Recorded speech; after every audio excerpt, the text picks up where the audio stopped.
Hello everyone, exam में स्वागत है। गाइस, कल एनसीआरई का एग्जामिनेशन था फार्मासिस्ट का। ठीक है, कैसा एग्जामिनेशन रहा, क्या मेरा पर्सनल एक्सपीरियंस है, कितने एक्सपेक्टेड कट ऑफ है, कौन कौन से क्वेश्चन आए, जो सब लोगों को जानने हैं कि भाई कौन से क्वेश्चन आए। एक दो क्वेश्चन इधर उधर हो सकते हैं, बस ऑलमोस्ट सारे क्वेश्चन आपके लिए लिख के रख लिए हैं। कुछ खुद से पूछे, कुछ किसी से पूछे, कुछ हम भूल गए, कोई भूल गया, पर सब कुछ मिलके एक कॉपी में बना लिए हैं। चलो one two one question discuss करते हैं, फिर डिस्कस करेंगे कि एक्सपेक्टेड कट ऑफ क्या होगी। ठीक है, क्योंकि उसी के आधार पे हम सब समझ पाएंगे कि हाँ रियल से मतलब पेपर कैसे आया और फिर क्या एक्सपेक्टेड हो सकती है। लाइक शेयर सब्सक्राइब फटाफट से कर दो, ठीक है, क्योंकि बहुत इंपॉर्टेंट अपडेट आपको मिलने वाली है। शुरुआत करेंगे आपके सीधा टू द पॉइंट, बिना इधर उधर बकवास करे, फार्मास्यूटिक्स से। ठीक है, फार्मास्यूटिक्स से किस तरीके क्वेश्चन आए, सारे क्वेश्चन तो नहीं, पर जितने क्वेश्चन मुझे मिल पाए उतना मैंने आपको साथ डिस्कस कर रहा हूँ। ठीक है, एक क्वेश्चन आया था टैबलेट का। ठीक है, टैबलेट साइज का, तो टैबलेट साइज में सबसे बड़ा का साइज पूछा था, तो 000 ऑब्वियसली बात है होता है। ठीक है, कोई किसी को ध्यान था कि 950 mg वाला मतलब जो होता है वो चीज़ आई थी। ठीक है, 950 mg वाला नहीं आया था, केवल बड़ा साइज पूछा था। ठीक है, एक क्वेश्चन आया था मोल्टिंग का। ठीक है, तो मतलब जैसे कि जो चिप्स डिक्लेरेशन वो चीज़ हो जाती है, तो वो चीज़ इसमें आती है। ठीक है, चिप्स वगैरह। नेक्स्ट यहाँ पे एक क्वेश्चन आया था आपका कैप्सूल से, वो हार्ड जिलेटिन कैप्सूल के मॉइस्चर का पूछा था। मुझे ऑप्शन से आते तो मैंने लिख दिए। ठीक है, पर थोड़े बहुत हो सकता है, वैसे ऑप्शन यही है 0%, 10%, 15%, 20%। आप बताओ आपने कमेंट आपने क्या लगाया था। एक क्वेश्चन आया था शूडोप्लास्टिक का। एग्जैक्ट क्वेश्चन तो नहीं दिया है, पर इतना याद है शूडोप्लास्टिक से रिलेटेड था, और उसमें से ये पूछा था कि उसके मतलब वर्किंग के आधार पर कुछ क्वेश्चन था। ठीक है, नेक्स्ट बात करते हैं, ऑप्शन क्वेश्चन हमारा था ब्लूम स्ट्रेंथ का। ठीक है, मतलब ब्लूम स्ट्रेंथ क्या करती है, ये जो ब्लूम स्ट्रेंथ होती है, तो मतलब वो कैप्सूल में क्या चीज़ होती है, इलास्टिसिटी होती है या उसकी डाइल्यूशन को अफेक्ट करती है, क्या चीज़ को अफेक्ट करती है, तो वो उसके रेस्पॉन्सिबल मतलब जो अफेक्ट करता है। ठीक है, उसकी वर्किंग पे आधार पर क्वेश्चन था, कोई ऐसा मतलब और कुछ ऐसा नहीं था जैसे ब्लूम स्ट्रेंथ 40 है या 80 है। ठीक है, तो वो सब चीज़ों का ऐसा कोई चीज़ नहीं थी। नेक्स्ट एक क्वेश्चन मैं लिख रहा था, तो लिखते वक्त जैसे कि नॉन फार्मा का ध्यान में आ गया। ठीक है, एंशिएंट सर्जरी मतलब जैसे कि पुराने स्क्रिप्चर जो स्क्रिप्चर जिसमें सर्जरी के बारे में इतिहास में दिया गया था कि सर्जरी कैसे करते हैं, क्या करते हैं। ठीक है, तो वो जो जो स्क्रिप्चर था उसका नाम था चरक संहिता, और जो जिसने लिखा था साइंटिस्ट, ठीक है, उनका नाम था सुश्रुत। ठीक है, तो ऑप्शन में ये दो मतलब इन दोनों के अलावा दो ऑप्शन क्या थे, ऑप्शन कुछ इस तरीके के सिनेरियो थे जिसमें एक ऑप्शन सुश्रुत भी लिखा हुआ था, एक चरक भी लिखा हुआ था। ठीक है, और दो ऑप्शन और थे। तो जो कंफ्यूजन था मेरे दिमाग में भी, जैसे जब पेपर देते वक्त यही चीज दिमाग में आई कि चरक होगा सुश्रुत होगा, चरक होगा सुश्रुत होगा। फिर ध्यान आया चरक संहिता थी। ठीक है, सुश्रुत वो थे जिन्होंने ये किया था। ठीक है, फिर मैंने क्वेश्चन दोबारा पढ़ा, फिर कहा कि स्क्रिप्चर का नेम पूछा है। ठीक है, क्योंकि नेम जैसे कि नेम पढ़ रहे थे सर्जरी ऐसे नेम, तो नेम का मतलब सुश्रुत। ठीक है, और बट उसमें पूछा गया था स्क्रिप्चर का नेम मतलब किसने लिखा। ठीक है, ठीक है, मतलब स्क्रिप्चर का मतलब जो लिखा हुआ है वो मतलब जो वो जो बुक है उसका नाम क्या है, चरक। ठीक है, तो ये चीज़ आने का एक क्वेश्चन था एचआईवी से रिलेटेड आया। ठीक है, तो अभी मैं नॉन फार्मा के भी सारे डिस्कस करूंगा, पर अभी फार्मा का चल रहा है, ये एक दिमाग में आ गया तो इसलिए मैंने यहाँ लिख दिया। ठीक है, एक एचआईवी ड्रग से आया था, मतलब नीचे इसमें से कौन सी एचआईवी ड्रग है या एक्सेप्ट करके आया क्वेश्चन आया था कि इसमें से कौन सी ड्रग नहीं है। ठीक है, एक सीधा सीधा मोस्ट फेवरेट क्वेश्चन बहुत लोगों का, पैरासीटामॉल पॉइजनिंग। ठीक है, तो ऑब्वियसली बात है एनसिस्टर एन एनसिस्टीन सॉरी एन एसिटासिस्टीन, तो ये थोड़ा सा मैंने फास्ट में लिखा तो आप समझ जाओगे, ऑब्वियसली बात है, यू नो अबाउट दैट। ठीक है, बहुत सिंपल सी चीज़ में कोई बड़ी तोप नहीं है। कोलेडाइल मेल से क्वेश्चन आया था, मतलब कोलेडल मिल का इसमें मतलब कौन सा क्या मतलब इसमें कौन सी प्रिपरेशन है, जो चार प्रिपरेशन दी गई थी। ठीक है, इमल्सन सस्पेंशन, अब देखो मुझे उस वक्त नहीं दिमाग में करना था, पर अब दिमाग में आ रहा है। इमल्सन सस्पेंशन और दो और कोई थी। ठीक है, और तो उसमें पूछा गया था कि मतलब इसमें से कौन से जो कोलेडल मिल का यूज़ करती है। ठीक है, कमेंट बॉक्स में बताना आपने क्या ऑप्शन किया। ठीक है, मुझे ऐसा लग रहा है मैंने जो ऑप्शन करके आया हूं, शायद वो गलत है, मैंने उसको रिमार्क भी रिव्यू नहीं किया कि क्योंकि मुझे अभी तक दिमाग में नहीं आता, अभी आप लोगों से बात कर रहा हूँ। ठीक है, तो उस वक्त मेरे दिमाग में आ रहा है। नेक्स्ट जो क्वेश्चन था बेल्सम ऑफ टोलू का था, तो उसमें उसकी फैमिली पूछी गई थी। ठीक है, तो इसकी एक चीज़ बता दूं, प्लीज़ कोई जज मत करना राइटिंग को कुछ भी हो, क्योंकि मैं जस्ट भी रफली जो दिमाग में आता जा रहा था वो मैं लिखता जा रहा था। ठीक है, focus on the questions and right. ठीक है, तो अच्छे से लिख लो, अपना समझ लो, जो आंसर है उनको एग्जिट करके मैच कर लेना। नेक्स्ट कोलेटरल वेल तो मैं तो आपको बता ही दिया, ये तो हो गया, वेल समटल हो गया। हाँ, नेक्स्ट क्वेश्चन जो मेरे में सबसे ऊपर या पहला जो दूसरा क्वेश्चन था, हाँ सेकंड क्वेश्चन था सल्फर का। ये वाला क्वेश्चन मैं जैसे पढ़ा था, तो पहली लाइन ही यही थी कि सल्फर इज वल्कनाइजिंग है, वल्कनाइजिंग है, तो मतलब कौन सा है उसमें, मतलब ऑप्शन में ये पूछा गया था इसमें से वल्कनाइजिंग वाला कौन सा है। ठीक है, तो वो सीधा बिना कर दिया, देखा वल्कनाइजिंग। अब क्योंकि मैं जब उसको पढ़ रहा था मेरे दिमाग में नहीं था, लेकिन जब मैंने उसमें देखा वल्कनाइजिंग, ये तो सल्फर है, ऑप्शन में देखा सल्फर थर्ड नंबर पे था, तो just to be tick it. Next hammermill, hammermill का क्या होता है, इम्पैक्ट। ठीक है, तो उसमें ऑप्शन आ रहे थे सबसे अच्छा जो कंफ्यूजन वाला ऑप्शन नहीं था इसमें। हैमरवेल वाले क्वेश्चन में कंफ्यूजन जो मोस्टली लोग कर देते हैं, इम्पैक्ट के साथ एट्रिशन आ जाता है ना, तो वो लोग ज्यादातर मैंने देखा है कि मैक्सिमम लोग इम्पैक्ट प्लस एट्रिशन कर देते हैं। वही सोचते हैं कि जैसे कि इम्पैक्ट हुआ तो उसके साथ रगड़ भी हुई, एट्रिशन माने रगड़ होती है, मतलब फ्रिक्शन से कोई चीज पार्टिकल का मतलब पार्टिकल टूटना। ठीक है, तो वो एट्रिशन में आता है, तो जिसमें भी ऐसा होता है उसमें आप एट्रिशन कर सकते हो, बाकी और किसी में नहीं। इम्पैक्ट में तो सीधा हथौड़ा मारा, ऐसा नहीं, सीधी सी बात है, थप्पड़ मारते हो किसी के, सेम फीलिंग माननी चाहिए। नेक्स्ट है, जो कि एक क्वेश्चन था जिसमें इसमें मतलब वो क्वेश्चन इस तरीके से था कि इम्पैक्ट और एट्रिशन इनमें से कौन से नीचे दी गई मिल फॉलो अप करती है। कुछ कैंडिडेट थे जिससे मैंने पूछा तो उन्होंने मोस्टली फ्लूइडाइज्ड एनर्जी मिल करी, क्योंकि इसका कोई मतलब नहीं है, ठीक है, इससे रिलेटेड नहीं है, क्योंकि ये केवल एट्रिशन पे करती है। क्वेश्चन में पूछा गया इम्पैक्ट और एट्रिशन दोनों, वो है रोलर मिल। नेक्स्ट यहाँ पे बात करते हैं water soluble according to me, ठीक है, वैसे मेरे ख्याल से यही हो गया पक्का, क्योंकि और कोई ऑप्शन मुझे लगा ही नहीं, क्योंकि फ्लोटाइज में एनर्जी मिलता, ठीक है, हैमर मिलता और एक और कोई ऑप्शन था, ठीक है, तो वो मुझे ध्यान नहीं, पर रोलर मिल ही होगा, ठीक है। फिर भी एक बार चेक कर लेना आप लोग, वैसे मेरा तो 99.99% रोलर मिल गया। वाटर सॉल्युबल विटामिन एक्सेट, मतलब इसमें से कौन सा है जो वाटर सॉल्युबल विटामिन नहीं है, ठीक है, कुछ इस तरीके क्वेश्चन था। कई लोगों ने जैसे ही देखा राइबोफ्लेविन, हाँ उसमें जो मालूम कुछ ऑप्शन में क्या थे, विटामिन सी एस्कॉर्बिक एसिड का ऑप्शन था, राइबोफ्लेविन, नियासिन, थायामीन, ठीक है, मतलब कुछ इस तरीके के सारे ऑप्शन थे, ठीक है, इन्हीं मतलब तीन ऑप्शन में से कोई भी आप मान लो, ठीक है, और एक ऑप्शन ये था अपना विटामिन डी या विटामिन ई में से एक था, ठीक है, तो एक मतलब ये सीधे सीधी बात है, एडीए के में से जिसको पता है बस वही आ गया। नेक्स्ट नेक्स्ट क्वेश्चन आपका था आपका एमटीपी से, ठीक है, तो एमटीपी से मतलब मेडिकल टर्मिनेशन ऑफ प्रेगनेंसी में, मतलब एमटीपी तो मैंने लिख दिया, जो टर्मिनेशन प्रेगनेंसी होता है एमटी में, इसमें ड्रग कौन सी यूज होती है, उसमें 4 ड्रग दी गई थी, तो मुझे एग्जैक्टली दिमाग में नहीं आ रहा था, जस्ट कभी कभी होता है ना दिमाग स्लिप हो गया, तो जो मुझे ऑप्शन एक जो कॉमन उसमें ग्रुप होना चाहिए, तो उसके आधार पर मैंने कर दिया, मे बी मेरा वो गलत भी हो सकता है, पर मुझे ऑप्शन ध्यान नहीं है, अगर आपको ऑप्शन ध्यान हो तो प्लीज कमेंट करना, है ना। नेक्स्ट बात करते हैं सीडीएसयू से रिलेटेड था, और उसमें ड्रग डेवलपमेंट के रिगार्डिंग क्वेश्चन पूछा गया था कि मतलब इसमें से कौन सी ऑर्गेनाइजेशन है जो इस चीज में इन्वॉल्वमेंट होती है, ठीक है, तो सिंपल क्वेश्चन था। अब ये लोग कहेंगे ये क्वेश्चन कहाँ से, ये क्वेश्चन ज्यूरिस से था, ठीक है, और ये एमटीबी वाला भी आप ज्यूरिस से ही रिलेट कर सकते हो, ठीक है, ड्रग आई तो आप इसको उससे कर सकते हो, लेकिन थोड़ा सा ज्यूरिस से भी रिलेटेड है।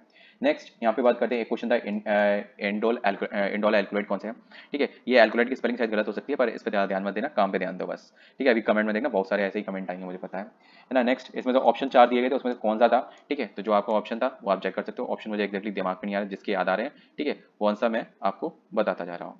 ये क्या हो रहा है बार बार। नेक्स्ट, हाँ नेक्स्ट ऑप्शन आप नेक्स्ट पेज पे हम आ गए, तो यहाँ पे था पेनिसिलिन के बारे में, ठीक है, मतलब पेनिसिलिन की नहीं, क्वेश्चन ये था ड्रग ऑफ चॉइस द साइफिल्स, ठीक है, तो साइफिल्स में सीधा ऑप्शन पास है कि उसमें ऑप्शन में शायद बेंजाथिन पेनिसिलिन था कि नहीं था, लेकिन मेरे ख्याल से ऑप्शन में केवल पेनिसिलिन था, बाकी ऑप्शन भी दिए गए थे, पर ऑप्शन में केवल पेनिसिलिन था। अगर बेंजाथिन पेनिसिलिन था तो ऑप्शन तो ये आपका करेक्ट होगा, अगर कुछ भी नहीं था तो केवल आपको पेनिसिलिन करना है, ठीक है। नेक्स्ट आपका टोकोफेरॉल से रिलेटेड था, ऑड वन आउट, मतलब कुछ, हाँ इससे मुझे अब दिमाग में आ गया, टोकोफेरॉल वाला क्वेश्चन क्या था, इसमें से कौन सा एंटीऑक्सीडेंट वाला, ठीक है, एक क्वेश्चन ये था, है ना, और इसमें कौन सा हाँ एक क्वेश्चन ये था विटामिन डी का, मैंने इसमें लिखा नहीं है पर अब दिमाग में आ गया, विटामिन डी का एक क्वेश्चन ये था कि इसमें से कौन सा एंटीऑक्सीडेंट नहीं है, ठीक है, मतलब उसमें 4-5 विटामिन सारे दिए थे, क्योंकि देखो सी को भी एंटीऑक्सीडेंट के लिए प्रयोग करते हैं, ई को भी एंटीऑक्सीडेंट के लिए प्रयोग करते हैं, ठीक है, और यहाँ पे एक ऑप्शन विटामिन डी था, एक और कोई ऑप्शन था एग्जैक्ट मुझे नहीं ध्यान है, ठीक है, तो मोस्टली उसका आंसर विटामिन डी था, क्योंकि ये एंटीऑक्सीडेंट नहीं, मतलब विटामिन डी कैल्शियम को बॉडी में रेगुलेट करता है, ठीक है, तो यूगेरॉल और कोलेस्ट्रॉल की सिंथेसिस के साथ साथ यूगेरॉल वगैरह ये सब चीजें बॉडी में बनाता है, ठीक है, तो ये चीज का इससे रिलेटेड था, तो एंटीऑक्सीडेंट वाला इस तरीके का क्वेश्चन एक और आया था, यहाँ पे लिखा नहीं, तो वो चीज आप समझ लेना, ठीक है, तो कभी कभी ऐसा होता है जैसे हम लोग अब आप मुझसे कम्युनिटी जैसे कर रहे हो, ठीक है, मैं ये वीडियो देख रहे हो, तो आपको भी कुछ चीजें इंटरलेट करके हाथ दिमाग में आएंगी, क्योंकि हम लोगों के दिमाग में जो जो क्वेश्चंस के जो ट्रिगर पॉइंट्स होते हैं ना, जैसे कि जो हम लोगों को पता होते हैं कि जैसे कि फॉर एग्जांपल ऑर्गेनोफॉस्फेट पॉइजनिंग, तो इसमें किसी को अगर केवल ऑर्गेनोफॉस्फोरस याद रहा होगा, किसी को पॉइजनिंग ध्यान रहेगी, कोई कहेगा एंटीडोट था, ऑलमोस्ट लगभग बात नहीं आ रही है, इतना समझ में आ जाए कि ऑर्गेनोफॉस्फोरस है, तो यही ज्यादातर पॉइजनिंग एंटीडोट्स, ठीक है, तो ये सब चीजें ही पूछी जाती है, तो सीधी सी बात है, इसका सीधा पकड़ लिया। पहला क्वेश्चन था एट्रोपिन, मतलब मेरे पेपर मतलब सबका सीक्वेंस अलग होता है, एक बात और ध्यान रखना, आपने आपके पास जो क्वेश्चन आते हैं, एक क्वेश्चन पहला क्वेश्चन हो सकता है किसी के में 8वां हो, किसी के में 12वें हो, किसी के में 50वें का, मतलब सीक्वेंस तो 20 क्वेश्चन का होता है, 18 क्वेश्चन का होता है, वो अलग है, ठीक है, और ऑप्शन भी आपके ऊपर नीचे रहते हैं, किसी के सेम नहीं रहते हैं, है ना, पर 20 क्वेश्चन जो होते हैं वो सेम सेक्शन में रहते हैं, ठीक है, जैसे 5 सेक्शन आए थे आपको पता ही होगा, है ना, तो एट्रोपिन पॉइजनिंग में सिंपल सी बात है, कोई दिक्कत नहीं। नेक्स्ट यहाँ पे बात करते हैं grey baby syndrome, most favourite question, और मैं एक्सपेक्ट नहीं कर रहा था ये आएगा, ठीक है, बट आ गया, तो मैं एक्सपेक्ट इसलिए नहीं कर रहा था कि बहुत सिंपल है, बहुत पेपर में आ चुका है, तो थोड़ा सा मेरे ख्याल से चेंजमेंट करेंगे, तो जस्ट टू बी सही बताया तो ये मार्क स्कोरिंग वाला था, ठीक है, क्लोरमफेनिकॉल मोस्टली सभी ने लगा दिया होगा, क्योंकि मुझे नहीं लग रहा, मैंने लगभग 15-20 लोगों से पूछा तो सब ने बोला हाँ क्लोरमफेनिकॉल क्लोरमफेनिकॉल क्लोरमफेनिकॉल, ठीक है। अब नेक्स्ट स्टरलाइजेशन से क्वेश्चन था, बहुत से लोग कंफ्यूजन हो जाएंगे कि स्टरलाइजेशन क्या था, कोई कह रहा है टेम्परेचर पूछा गया था, भैया टेम्परेचर के बारे में एक क्वेश्चन नहीं आया था, सीधी से बताता हूँ स्टरलाइजेशन में, स्टरलाइजेशन के बारे में 2 तरीके के क्वेश्चन थे, पहला हीट लेवल सब्सटेंस का, ठीक है, हीट लेवल सब्सटेंस का था, ठीक है, तो जो जिसमें कि ये 4 ऑप्शन दिए थे, moist heat, dry heat, autoclave and filtration, ठीक है, तो सीधी बात है जब हीट सेंसिटिव है तो हीट वाले में तो होगा ही नहीं, ठीक है, तो वो चीज जो ड्रग है हमारा, ठीक है, वो कंटामिनेट हो जाएगा, सॉरी कंटामिनेट हो जाएगा। तो इस वजह से जो भी ऑड वन आउट का ऑप्शन बचा होता तो उसको कर दिया था। नेक्स्ट एक क्वेश्चन मुझे दिमाग में नहीं, ध्यान नहीं आ रहा एग्जैक्टली कंप्लीट, बट ट्रांसमिनेज के आधार पे, ट्रांसमिनेज के ऊपर था। ठीक है, सिंपली पूछा गया ट्रांसमिनेज का इसमें किसमें इनकॉर्पोरेट है या ड्रग का किसी कोई रिलेशन है, उस तरीके से था। कोई इन डेप्थ क्लासिफिकेशन या फिर उस चीज में नहीं पूछा गया था, है ना। एचएलवी वैल्यू से मतलब अगर बोले तो इमल्शन से दो क्वेश्चन आए थे आपके सीधे सीधे। एक तो एचएलवी वाटर इन ऑयल इमल्शन की, तो कमेंट करना यार आपने क्या किया था। मतलब मेन चीज ये है कि इसमें रेंज दी गई थी। ठीक है, मुझे कुछ ऑप्शन दिमाग में आ रहे हैं, एग्जैक्टली नहीं है। जीरो यानी 1 से 2 था, फिर 3 से 5 यानी 8 था, और फिर 10 से शायद 14 था, और फिर एक ऑप्शन और था जिसमें 20 तक था। कितनी 17 से रेंज थी यानी 16 से रेंज थी, कुछ इस तरीके के ये 4 ऑप्शन थे। थोड़ा बहुत इधर उधर हो सकता है, पर ये 2 ऑप्शन एकदम करेक्ट है मेरे ख्याल से। ऑप्शन ये रहा। ठीक है, पर गलत है सही मुझे अभी नहीं पता। ठीक है, आप चेक करके कमेंट करके बताओ, क्योंकि कुछ चीजें ये मैं इंट्रैक्शन के लिए कर रहा हूँ ताकि आप भी कुछ पता कर सकोगे। सारे मैं ही बताता जाऊंगा जवाब, तो फिर आप क्या करोगे। दूसरा एक क्वेश्चन और था जो वाटर एंड ऑयल इमल्शन का था। ठीक है, तो वो सीधी सी बात है, उसमें वैनिशिंग क्रीम, मिल्क और कोल्ड क्रीम और एक और कोई ऑप्शन था। तो आंसर था कोल्ड क्रीम, क्योंकि कोल्ड क्रीम में ऑयल की कंसंट्रेशन ज़्यादा होती है और वैनिशिंग क्रीम में ऑयल की कंसंट्रेशन कम होती है। तो वो ऑयल इन वाटर होती है और ये वाटर इन ऑयल होती है। तो सिंपल सा, थोड़ा सा किसी ने भी इन डेप्थ कॉन्सेप्ट पढ़ा होगा तो बड़े आराम से इमल्शन से क्वेश्चन ये वाला हो जाएगा, ये दोनों हो जाएंगे। पर एचएलवी वैल्यू वाला तो जस्ट टू बी रीड अगर होगा तभी हो पाएगा। नेक्स्ट एक क्वेश्चन था, इसमें से पूछा गया था, मतलब शायद ट्रांसफनेज इन सबसे इससे रिलेटेड था, कि उसमें मतलब आपका डिप्थीरिया नहीं था, डी से कुछ था, एक डायरिया था, डायरिया नहीं था, कुछ था, हेपेटाइटिस था, इस तरीके से मतलब इससे रिलेटेड 3-4 मतलब इश्यूज मतलब दी गई थी। ठीक है, तो ये सारे प्रॉब्लम्स जो दी गई थी, तो उसमें इसे एक ऑड वन आउट लगा। तो मेरे ख्याल से जो ऑप्शन था वो हेपेटाइटिस सही था। ठीक है, अगर आप क्वेश्चन दिमाग में आ रहा है तो प्लीज कमेंट करना यार। नेक्स्ट एक क्वेश्चन एंटीऑक्सीडेंट था, जो मैंने आपको बताया वो vitamin E odd one out वाला है ना। तो इसमें से कौन सा एंटीऑक्सीडेंट नहीं है, एंटीऑक्सीडेंट एक्सेप्ट। ठीक है, तो वो वाला ये क्वेश्चन था, मैंने लिख तो दिया पर यहाँ पे मुझे ध्यान नहीं आ रहा था क्वेश्चन क्या है, पर वो विटामिन ई और डी वाला किया तब दिमाग में आया। ऑर्गेनिक नाइट्रेस किस में यूज करते हैं। ठीक है, तो सीधी सी बात है, उसमें ऑड वन आउट मतलब एक ऑप्शन था, तो वो चीज आप क्रैक कर सकते हो उससे। नेक्स्ट इथेक्रैनिक एसिड, तो ये लूप डायरेटिक्स में होता है, इससे रिलेटेड एक क्वेश्चन आया था। ठीक है, तो मेरे ख्याल से उसमें ऑड वन आउट क्वेश्चन कुछ इस तरीके से था कि हार्ट इश्यूज में मतलब इसमें से कौन सी ड्रग हम यूज करते हैं, तो वो चीज उसमें से हमें करना था। नेक्स्ट कीटामाइन, कीटामाइन एक्सेप्ट में था, मतलब मैं चीज़ किसी तरीके की पॉइजनिंग कुछ दी गई थी ना, तो मतलब एनाफाइल कुछ वो था, एनाफाइलैक्टिक शॉक। ठीक है, तो इसमें से कौन सा यूज़ करते हैं कौन सा यूज़ नहीं करते, कुछ इस तरीके का मतलब वो चीज़ था। तो मेरे दिमाग में ये था कि इसमें ये इसको तो हम शॉक में देते हैं एनेस्थीसिया में, कीटामाइन को। हम कोई पेशेंट अगर शॉक में अनकॉन्शियस है, ठीक है, तो वो चीज़ उसमें उसको हम कीटामाइन देते हैं एनेस्थीसिया में। तो कुछ इस तरीके था कि ये एक्सेप्ट में था और इसका आंसर कीटामाइन ही था। नेक्स्ट क्वेश्चन को आप पढ़ोगे तो शायद पॉइजनिंग या फिर इस तरीके से रिलेटेड था। नेक्स्ट एक क्वेश्चन था जो सबसे लास्ट फिफ्थ सेक्शन में आया था, डाइसल्फिराम वाला। ठीक है, मतलब ड्रग ऑफ चॉइस क्या थी। ठीक है, तो ड्रग ऑफ चॉइस, ठीक है, तो ड्रग ऑफ चॉइस डाइसल्फिराम की जो थी मेट्रोनिडाजोल। मोस्टली कैंडिडेट लगभग मैंने 15-20 कैंडिडेट जैसे मैंने कहा उन सबसे मैंने पूछा, तो सबका एक उसमें ऑप्शन था जो डिफरेंट था, एट्री एट्रिटाजोल, एट्रिटाजोल करके कुछ ऐसे था क्या। ठीक है, स्पेलिंग कुछ मतलब अटपटी थी क्योंकि मैंने देखी नहीं थी। मोस्टली मैं सोच रहा था, लेकिन मैंने ये कहा था नहीं यार इतना पता है डाइसल्फिराम का ड्रग ऑफ चॉइस मुझको पता है। ठीक है ना, ऐसा नहीं है कि पढ़ा नहीं है, ठीक है पढ़ा है, तो इसलिए ये ऑप्शन तो नहीं हो सकता। मोस्टली कैंडिडेट ने इसलिए लगाया क्योंकि उन्होंने ये पढ़ा नहीं था। ठीक है, तो पढ़ने का भले आप भूल गया, मैं इसीलिए बोल रहा हूँ मैंने ये क्वेश्चन नहीं कर पाया। ठीक है, मैं भूल गया, मैंने क्वेश्चन नहीं किया, लेकिन मुझे ये पता था ये ऑप्शन नहीं था ना, इतना तो मुझे पता था। एक इसमें ऑप्शन था एल्बेंडाजोल। ठीक है, तो मैंने कहा एल्बेंडाजोल नहीं हो सकता। ठीक है, मेट्रोनिडाजोल का मुझे बिल्कुल भी आइडिया नहीं था, मतलब मैं चीज़ मैं एक्सपेक्ट भी करूँ, ठीक है, तो मैं क्या ही बेस पे लगा दूँ। तुक्का लगाने का वहाँ पे भी मतलब होता है जहाँ आपको मेरे ख्याल से 2 ऑप्शन में डाउट हो, तो उसमें से आप एक को टिक कर सकते हो, that is to be okay. ठीक है, अगर आपको डाउट 3 में है तो कोई मतलब नहीं है मेरे ख्याल से लगाने का। नेक्स्ट चलते हैं आपके क्वेश्चन में। एक क्वेश्चन आया था कि इनमें से कौन सी ड्रग है जो पैच फॉर्म में नहीं है। ठीक है, मतलब जो आपने हम लोगों को पैच लगा के, ठीक है, तो वो हम यूज कर सकते हैं। तो वो कुछ ऑप्शन शायद थियोफाइलिन था, ये जो थियोफाइलिन है वो पैच फॉर्म में हमको नहीं मिलती है। ठीक है, तो कुछ इस तरीके। नेक्स्ट था, ये क्वेश्चन दिमाग में नहीं आया, चलो नेक्स्ट चलते हैं। सैलाइन से क्वेश्चन आया था, मतलब सैलाइन उसमें ये था कि सैलाइन सॉल्यूशन बनाना है 2 लीटर का। ठीक है, तो उसमें जो मतलब सोडियम है वो कितना होगा। तो ऑब्वियसली एक जो स्टैंडर्ड है वो 1 लीटर में 0.9 ग्राम होता है। ठीक है, तो ऑब्वियसली बात है 2 लीटर है तो 1.8 ग्राम आ गया, तो उसमें ऑप्शन डिफरेंट डिफरेंट थे। ठीक है, इसी से रिलेटेड थे, कोई 9 था, कोई 0.45 भी था एक ऑप्शन। ठीक है, तो हमारा ऑप्शन करेक्ट ऑप्शन 1.8 ग्राम था। नेक्स्ट एक क्वेश्चन आया था जो मुझे ऑब्वियसली मुझे दिमाग में बिल्कुल भी नहीं आया कि एनडीए फाइलिंग क्या होती है। ठीक है, तो उस वक्त नहीं आया, एग्जाम का जैसे ही वो सेक्शन जो था वो कंप्लीट हुआ तब दिमाग में आया कि एनडीए फाइलिंग, फाइलिंग का मतलब ये हम कुछ भी मतलब सीधी सी बात है, जब ड्रग डेवलपमेंट में होती है 4 स्टेजेस होती हैं, ठीक है, तो उसमें मतलब किस स्टेजेस पे फाइलिंग हो सकती है, तो मैं तो मैंने इस चीज़ को याद किया था, थ्री इडियट के बाद आप लाइफ में कुछ भी कर सकते हो, तो वो चीज़ मेरे दिमाग में थी कि ये एनडीए वगैरह फाइलिंग का मतलब फेज 3 के पास होता है, तो इस तरीके से मैंने याद किया था, और उस वक्त मैं खुद इडियट हो गया, तो मेरे दिमाग से ही निकल गया कि ये वाली ट्रिक मेरे दिमाग में ही, कभी कभी ऐसा होता है ना, आप चीज को रिलेट तो करते हो पर उसको रिवाइज करके, या फिर वो चीज आपके सबकॉन्शियस माइंड में नहीं बैठी होती, तो जब आपको नीड होती है एकदम अलर्ट वेस में, ठीक है, आप अलर्ट मोड में हो और आपको नीड होती है, तो वो दिमाग में नहीं आएगी, ठीक है, तो वो जो ट्रिक ठीक थी, लेकिन वो मैं चीज़ कंप्लीटली मेरे को मेंटली सेटिस्फेक्शन में नहीं होगी, तभी ये मेरे दिमाग में नहीं है। ऑप्शन में जिसका था कि आफ्टर फेज 3, ठीक है, ऑप्शन लगभग ऑलमोस्ट यही थे, एक आध ऑप्शन शायद गलत हो सकते हैं, पर वैसे 3 ऑप्शन सही होंगे, before first stage, after second stage and after third stage phase 3, ठीक है, और तो कुछ इस तरीके का सीन था। और नेक्स्ट हमारा क्वेश्चन जो आपका था एंटीबायोटिक से रिलेटेड था, जिसका ऑप्शन था सीटासिप्लिन सिपिटी।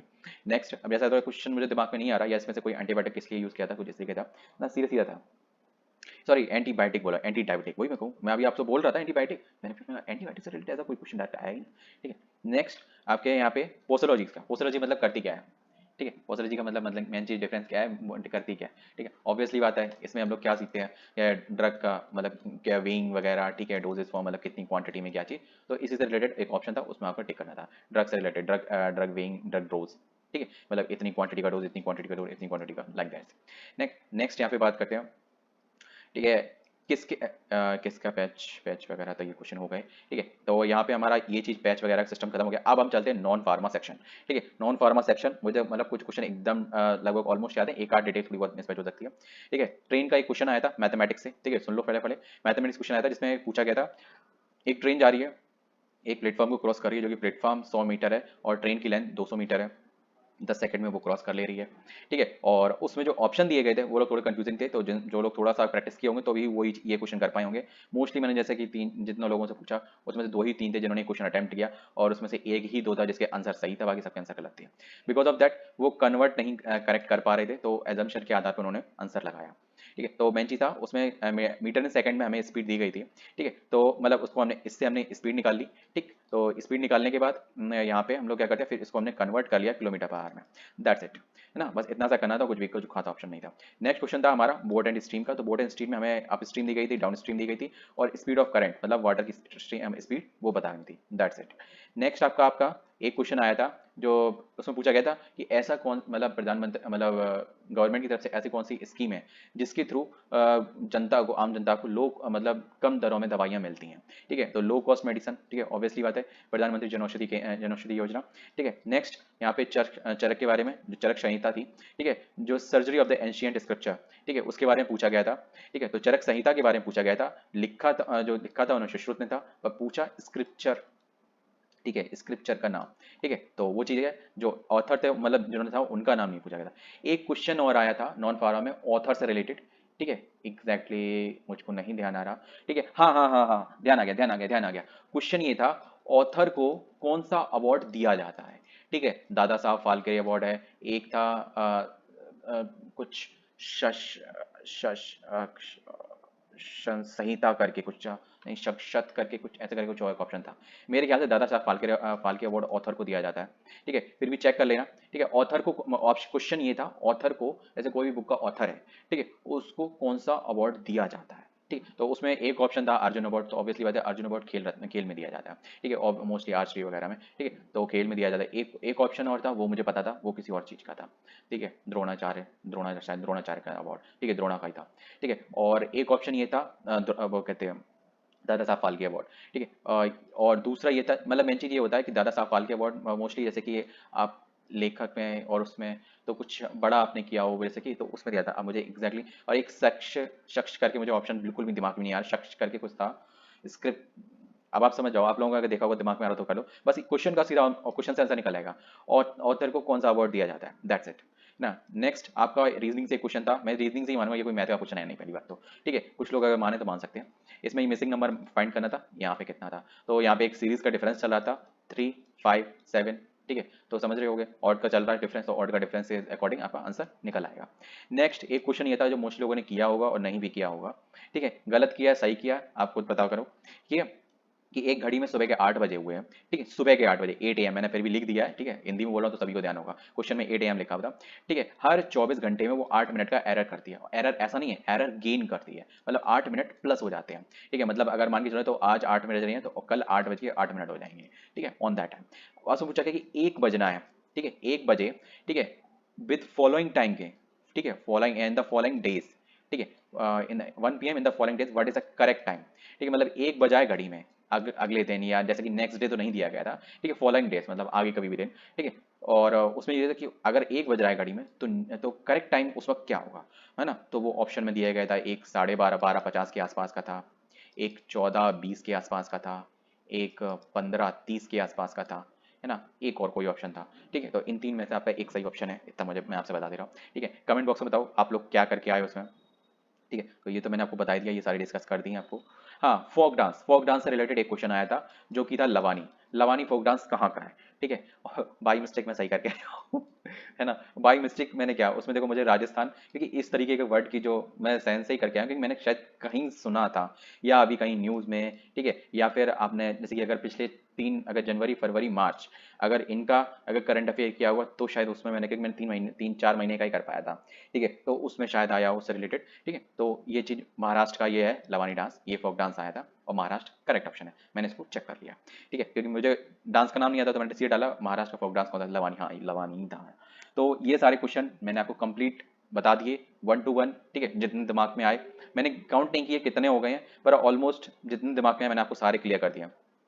कुछ में जैसे कि अगर आपको लगे डाउट है तो जस्ट टू बी चेक, ठीक है, नहीं तो 7-10 दिन बैठ जाओ, ठीक है, वेट कर लो। सबसे बड़ी बात है हमें ये नहीं पता चलता कि क्वेश्चन कितने थे, क्वेश्चन कौन से थे, ठीक है, तो वो चीज मैंने आपको क्लियर कर दिया, इन्हीं के जैसे कुछ टॉपिक जैसे ध्यान है तो उसी के राउंड ऑफ क्वेश्चन आया था, ठीक है, तो मैंने ऑलमोस्ट, अब मैंने ऑनलाइन देखा था, बहुत लोग एनालिसिस डाल रहे हैं देखा, ठीक है, तो उसके अकॉर्डिंग मैंने एक चीज देखा, जो जो कमियां थी, ठीक है, वो मैंने कहा वो मैं गलत कमियां ना करूं, क्योंकि जो चीज आपको जाननी है अगर वही चीज मैन में ना मिले तो उसका कोई मतलब नहीं होता रिव्यू करने का, ठीक है, और जब दे के आया हूँ तो फिर उसका एक्सपीरियंस ही अलग होता है, ठीक है, तो कैसा रहा एक्सपीरियंस, ठीक है, तो अब नेक्स्ट वीडियो में डिस्कस करेंगे, क्योंकि वीडियो बहुत लंबी हो गई है, कि एक्सपेक्टेड कट ऑफ क्या रहेगी, पेपर का एनालिसिस तो मैंने आपको पूरा कंप्लीट कर दिया, और फिर डिटेल रिव्यू आपका क्या रहा, एग्जाम पैटर्न, क्वेश्चन का सिलेबस और good attempts, important topics and management, ठीक है, तो वो सब चीजें बात करेंगे नेक्स्ट वीडियो में। तो वीडियो कैसी लगी तो वीडियो को लाइक, चैनल सब्सक्राइब, मिलते हैं नेक्स्ट वीडियो में, जय हिंद।